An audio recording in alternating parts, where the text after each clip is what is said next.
اعوذ باللہ من الشیطان الرجیم بسم اللہ الرحمن الرحیم والصلاة والسلام علی اشرف الانبیاء والمرسلین وعلی آلہ طیبین الطاہرین المعصومین المظلومین المنتخبین المنتجبین اللہم صلی علی محمد وآل محمد وعجل فرجہم۔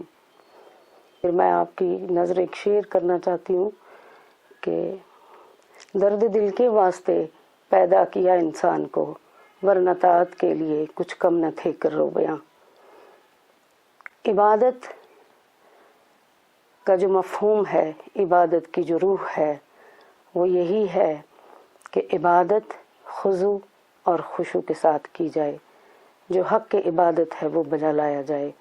عبادت ہم جب دیکھتے ہیں اپنے ائمہ معصومین علیہ السلام کی، تو ہمیں یہ اندازہ ہوتا ہے کہ جن کے ہم محب ہیں، جو ہمارے امام ہیں، سب سے پہلے حضرت علی علیہ السلام کی عبادت کا جائزہ جب ہم لیتے ہیں تو مولا محراب منبر میں اپنی داڑھی پکڑ کر رویا کرتے تھے، گریہ فرمایا کرتے تھے کہ اللہ میں تیری عبادت اس لیے کرتا ہوں کہ تو لائق عبادت ہے، نہ تو جہنم اور نہ تو جنت کے شوق میں کرتا ہوں، نہ جہنم کے خوف سے کرتا ہوں۔ اور پھر جب اپنے چوتھے امام زین العابدین علیہ السلام کی عبادت کا جائزہ لیتے ہیں تو مولا جب وضو کے لیے تشریف فرما ہوتے تھے تو ان کا چہرہ مبارک جو ہے وہ متغیر ہو جاتا تھا۔ لوگوں کے سوال پر مولا فرماتے کہ میں کس کی درگاہ میں جا رہا ہوں، کس کے سامنے میں کھڑا ہونے جا رہا ہوں۔ عبادت کا مفہوم یہ ہے کہ اللہ سے ہم کلام ہونا اور اپنی ذات کو فنا فی اللہ کر دینا، اور جو ہمارا خالق ہے، عبد و معبود کے درمیان جو وہ رابطہ ہے، صحیح رابطہ، اسے قائم کرنا۔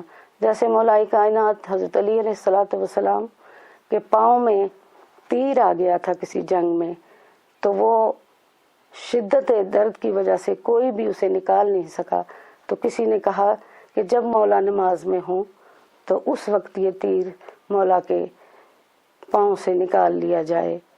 اور پھر جب ہم یہ دیکھتے ہیں کہ محراب منبر میں مولا علیہ السلام 21 رمضان المبارک نماز میں محو تھے، تو ابن ملجم نے جب ان کو ضرب لگائی تو مولا علیہ السلام چونکہ خون نکلنے کی وجہ سے خون میں لت پت ہو گئے تھے، لیکن مولا نے امام حسن علیہ السلام کو بلایا اور کہا کہ نماز کو جاری رکھا جائے۔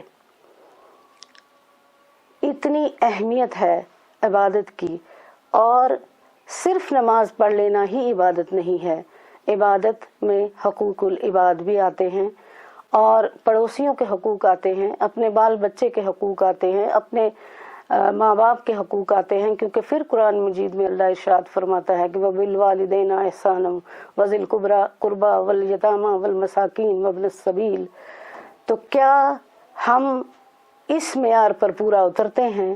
اس وقت ضرورت یہ ہے کہ ہم ان تمام حقوق کی پاسداری کریں، ان تمام حقوق کو بجا لائیں۔ نہ صرف یہ کہ نماز پڑھ لی اور روزہ رکھ لیا تو وہ ایسے ہی ہے کہ جیسے فاقہ رکھا۔ نماز ہم اپنے لیے پڑھتے ہیں، روزہ ہم اپنے لیے رکھتے ہیں، کیونکہ ہمارے اوپر روزے فرض کیے گئے۔ کس لیے فرض کیے گئے؟ کہ ہمیں دوسرے کی بھوک اور پیاس کا احساس ہو، اور ہم دوسرے کی بھوک اور پیاس کا احساس کر کے فطرہ کس لیے نکالا گیا؟ اسی لیے کہ ان غریب الغربا لوگوں کو جن کو میسر نہیں ہوتی ہے نعمات، اور وہ بھی اپنی شکم سیری کر سکیں عید کے دن۔ عید بھی ہمیں غریبوں یتیموں کے ساتھ منانی چاہیے، اسی میں اللہ تعالی خوش ہے۔ وآخر دعوانا ان الحمد للہ رب العالمین۔